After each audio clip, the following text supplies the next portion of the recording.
Edibles are not my favorite way to get high. They're kind of expensive if you need a higher dose, and the high takes a long time, right? If you're eating an edible, you're like, well, I hope I get high in a couple of hours, and it can vary depending on what you ate and when you ate. And also, like, the high is really hard to gauge. It's like I can eat 1,000 milligrams 10 times in a row, and I'm going to get a wildly different high. Sometimes I might not even get high at all. Edibles are wild, and they really only end up being like an every once in a while kind of thing for me. I couldn't do edibles every day. If edibles were the only way to get high, I probably wouldn't do it as much, or I would maybe do it once or twice a week, just because it's not as fun as like smoking and dabbing for me. Now, one thing I run into is a lot of people ask me how much should they take for their first time doing edibles, and usually my answer is a low number, 5 or 10 milligrams. Try not to do anything crazy, but a lot of times people could take that 5 or 10 and feel nothing. They could take 50 or 100 and feel nothing. You see, at the end of the day, if you're like a regular smoker, a regular stoner, your smoking tolerance and your edible tolerance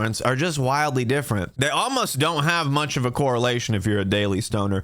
There's people out there that smoke multiple grams of flower a day, but a 15 milligram edible will get them really, really high. When you eat edibles, your body converts the THC into something called 11-hydroxy-THC. There's enzymes in your liver that break it down and get it into your bloodstream, and that's what gives you that long-lasting, next-level intergalactic edible high. But for some people, they just have bad livers. They don't have the same rate of digestion, and when they eat the same dose of edibles as you, their liver doesn't convert that 11-hydroxy-THC, and they don't have as much of it in their bloodstream. Some people don't convert any of it. Imagine eating thousands of milligrams of edibles and not getting high at all. I've had multiple instances where I've taken 1,000 or more. Usually that's like my minimum number. I've had too many experiences where I ate like a 300 milligram candy bar, and then a few hours later, I'm just like, I'm not high.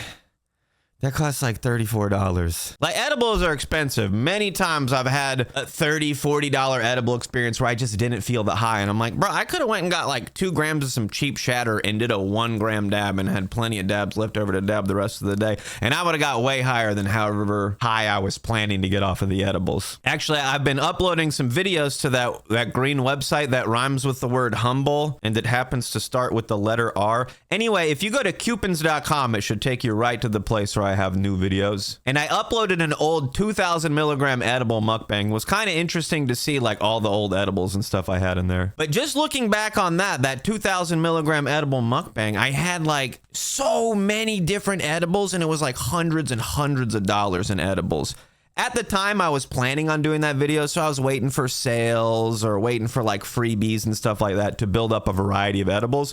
But if I would have just went out to the store and bought like all the edibles I had in the video, it would have been like $400 or $500 easily. And that's like where I'm at now. If I need like a proper edible dose, I usually have to get like RSO, which you get a full spectrum extract, and I think it's like a better high than just eating like 1,000 milligrams of THC distillate. But I still have to spend like $50-$60 for like one edible experience. I don't have to spend that to get high off of like flour or concentrate. There's a lot of people in that boat where if they want to get that edible high, they want to have the good one, it's like $60, $100. Some people can genuinely get high off of 10 milligrams. You buy a 100 milligram candy bar for like $12, you break off a piece of it, you can get high 10 times with that. Some people could eat that candy bar 6 or 7 times over and they might not feel it at all. So edibles are kind of wild. The tolerances are weird. You're not going to experience the same high every time you eat the same edible even.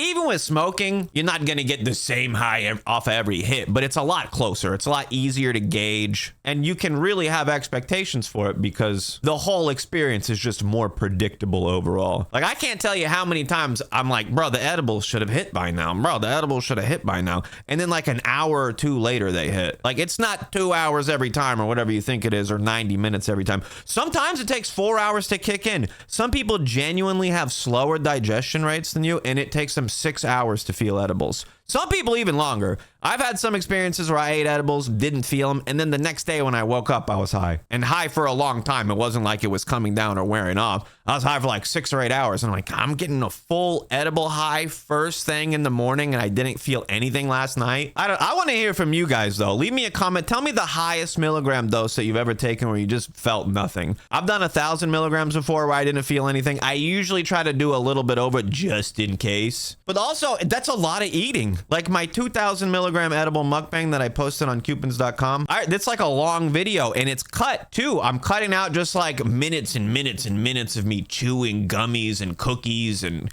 candies. So edibles are, I think they're good if you have a super low edible tolerance, we'll say. Like if 10 milligrams really does it for you, I'm jealous of you. I really wish I could. I wish I could eat the one gummy and be like, wow, I'm gonna be high for 8 hours. I eat like $50 worth of 40 gummies and I'm chewing for an hour and I'm just like, please just get me a little bit high. Please just get me a little bit high. So while I don't do edibles all the time, I am planning an edible stream on 8/20. I'm gonna try to be able to say I ate 20 edibles on 8/20, something cool like that. I'm also doing a 12-hour dab sesh, smoke sesh on 7/10. It'll be live on Twitch from 3 p.m. Eastern to 3 a.m. Don't miss the 7/10 stream. And then the 8/20 stream, I don't have a time for yet, but we'll pick that out. And if we hit 1,000 followers on one of those new green sites I'm testing out, I'm gonna bust out the Zong tonight on Twitch, the 28-inch Zong. So tune into my Twitch stream. We go live at 9 p.m. Eastern for a smoke sesh. You can support me for free with Amazon Prime. We're now doing some after hours late night streams on Kick and some other sites with multi-streaming. Don't forget to check out Cewpins.com. And if you haven't seen my best ways to get high tier list, check out this video right here. There's a lot of different ways to get high. Have a lit day, my dudes.